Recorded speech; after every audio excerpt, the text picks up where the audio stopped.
Hello everyone, ಎಲ್ಲರಿಗೂ ನಮಸ್ತೆ. ನಮ್ಮ ಅನಿತಾಸ್ ಕಿಚನ್ ಸ್ವಾಗತ.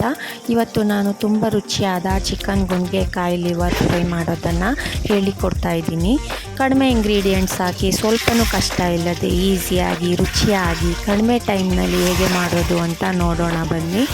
ಮೊದಲಿಗೆ ಚಿಕನ್ ಲಿವರ್ ಮತ್ತು ಗುಂಡ್ಕಾಯಿನ ಚೆನ್ನಾಗಿ 3-4 ಸರಿ ವಾಶ್ ಮಾಡಿ ಇಟ್ಟು ಪ್ಯಾನಿಗೆ 2 ಸ್ಪೂನ್ ಎಣ್ಣೆ ಕಾದ ನಂತರ 2 ಸಣ್ಣದಾಗಿ ಕಟ್ ಮಾಡಿದ ಈರುಳ್ಳಿ ಹಾಕಿ ಸ್ಮೆಲ್ ಹೋಗೋವರೆಗೂ ಚೆನ್ನಾಗಿ ಫ್ರೈ ಮಾಡಿ, ಮತ್ತು 2-3 ಹಸಿಮೆಣಸಿನ್ಕಾಯಿ ಮತ್ತು 2 ಸಣ್ಣದಾಗಿ ಕಟ್ ಮಾಡಿದ ಟೊಮೆಟೊ ಹಾಕಿ ಫ್ರೈ ಮಾಡಿ, ನಂತರ 2-3 ಸ್ಪೂನು ಶುಂಠಿ ಬೆಳ್ಳುಳ್ಳಿ ಪೇಸ್ಟ್ ಹಾಕಿ ಹಸಿ ಸ್ಮೆಲ್ ಹೋಗೋವರೆಗೂ ಚೆನ್ನಾಗಿ ಫ್ರೈ ಮಾಡಿ, ಅದಾದಮೇಲೆ ಚಿಕನ್ ಗುಂಡ್ಗೆಕಾಯಿ ಮತ್ತು ಚಿಕನ್ ಫೀಟ್ ಇತ್ತು ಹಾಕಿದ್ದೆ. ನೀವು ಇದ್ದರೆ ಹಾಕಿ, ಇಲ್ಲ ಅಂದರೆ ಏನು ಬೇಡ. ವಾಟರ್ ಕಂಟೆಂಟ್ ಎಲ್ಲ ಹೋಗೋವರೆಗೂ ಚೆನ್ನಾಗಿ ಉಟ್ಕೊಂಡು 1/2 ಟೀ ಸ್ಪೂನ್ ಅರಿಶಿಣ ಮತ್ತು ರುಚಿಗೆ ತಕ್ಕಷ್ಟು ಉಪ್ಪು ಹಾಕಿ ಅದರಲ್ಲಿ 2 ಮಿನಿಟ್ಸ್ ಫ್ರೈ ಮಾಡಿ, ನಂತರ 1 teaspoon pepper powder, 1 teaspoon chilli powder, 1 teaspoon garam masala ಹಾಕಿ,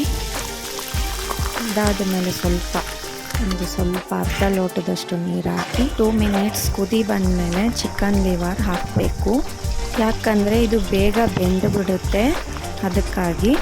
ಅದಾದ ಮೇಲೆ ಸ್ವಲ್ಪ ಜಾಸ್ತಿ ಮಿಕ್ಸ್ ಮಾಡಬಾರ್ದು, ಯಾಕಂದರೆ ಚಿಕನ್ ಲಿವರ್ ಬೇಗ ಹಾಳಾಗಿಬಿಡುತ್ತೆ. ನಂತರ ಮನೆಯಲ್ಲೇ ಮಾಡಿದ 1/2 ಟೀ ಸ್ಪೂನ್ ಸಾಂಬಾರು ಪೌಡರ್ನ ಹಾಕಿ ಒಂದು 5 ಮಿನಿಟ್ಸ್ ಮುಚ್ಚಳ ಮುಚ್ಚಿ ಬೇಯಲು ಬಿಡಿ. ನಂತರ ಕೊನೆಗೆ ನಿಂಬೆಹಣ್ಣಿನ ರಸ ಮತ್ತು ಇದಕ್ಕೆ ಕೊತ್ತಂಬರಿ ಸೊಪ್ಪನ್ನು ಹಾಕಿ ನಮ್ಮ ರೆಸಿಪಿ ರೆಡಿ ಆಗಿದೆ. ವಿಡಿಯೋನ ಸೇವ್ ಮಾಡ್ಕೊಳ್ಳಿ, ಇದು ಆರೋಗ್ಯಕ್ಕೆ ತುಂಬ ಒಳ್ಳೆಯ ರೆಸಿಪಿ. ಇದೇ ತರಹದ ವಿಡಿಯೋಸ್ಗಳಿಗಾಗಿ ನಮ್ಮ ಅನಿತಾಸ್ ಕಿಚನ್ ಯೂಟ್ಯೂಬ್ ಚಾನಲ್ನನ್ನು ಸಬ್ಸ್ಕ್ರೈಬ್ ಮಾಡಿ, ಲೈಕ್ ಮಾಡಿ, ಶೇರ್ ಮಾಡಿ. ಬಾಯ್ ಬಾಯ್.